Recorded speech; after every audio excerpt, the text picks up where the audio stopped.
Hi, my name is Colin Shaw. I'm the founder of Beyond Philosophy, and today we're continuing our series of interviews with Steve Elliott, the CEO of Morgan Sindall Fit Out. So have you got an example of something that you've done to implement that perfect experience? Well, great example for you. We've asked every single project manager, and remember there are 494 projects a year, to come up with a particular wow moment for the client, particularly towards the end of the project. So to give you an example, what that really mean, a real live example is we just completed a library for a university.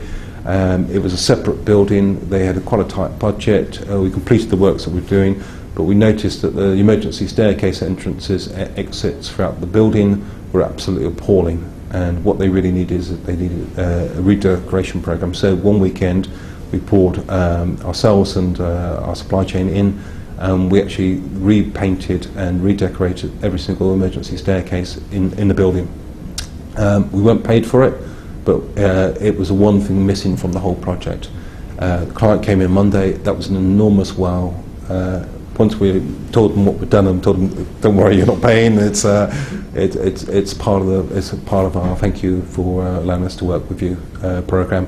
And they were absolutely ecstatic. No one had ever done anything like that in their lives for them, and that's what we're trying to sort of replicate on a a real project per project basis. And there are other examples like that which are quite physical, but the emotional that you gain from that and the satisfaction you get, one, for giving something like that to a client is quite special, and people remember you.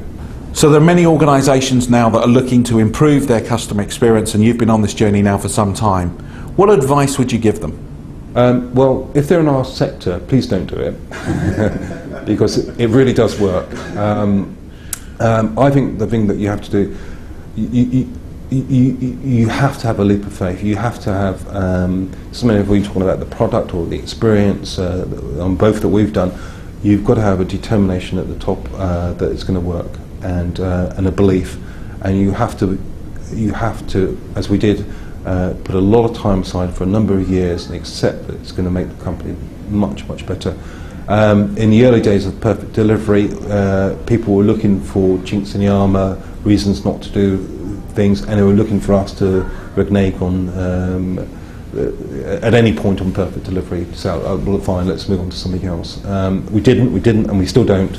And you've just got to have that firm belief. And if people see you've got that and it's not going away, they become galvanised pretty quickly. And because they know that it's going to happen. And so my advice to people is that if you believe that it's going to change your business, stick with it, because it will.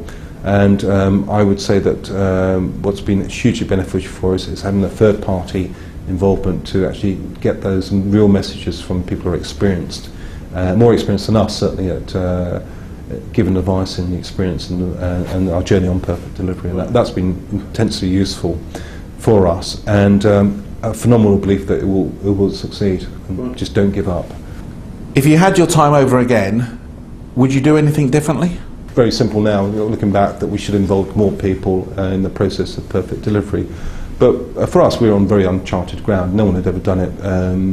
We wanted to keep it quite quiet because we were very unsure ourselves at the beginning that this was the right move in the first month or two of the debate whether we should do it. And so keeping it very tight kept a nucleus that grew in terms of determination. Yeah, this will really be absolutely phenomenal if we get this right. And so I guess it was a wrong decision not to involve a lot more people in a few steering groups to get some ideas and get the word out there on the street and do the pre-work.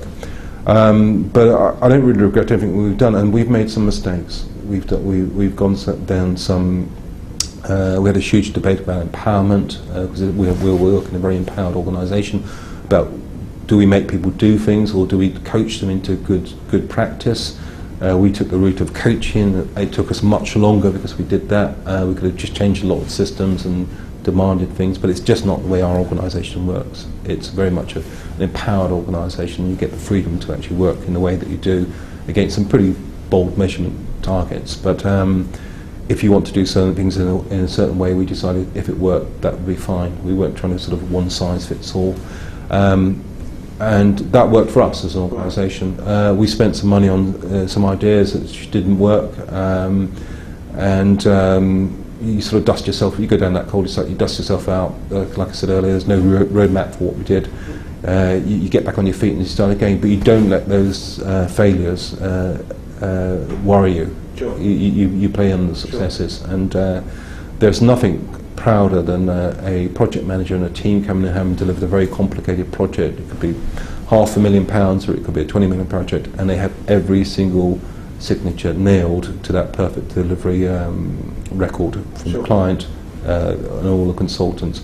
And there's an immense amount of pride that's involved in that for our staff, and that alone is the peer pressure that has built up.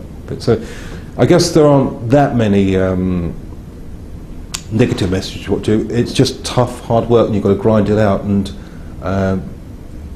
I probably personally underestimated the amount of time it took me physically and emotionally to actually drive certainly perfect delivery in the first thing, and the emotional experience in the second part of it. So it always takes much longer, it takes a little bit more money, do you think, but it takes the emotional toll on you as well. But you've got to have a steely determination that you're going to see it through, and people will believe you that it will happen. Thanks very much, Steve. There are more videos on this subject on our website, so please take some time and check them out.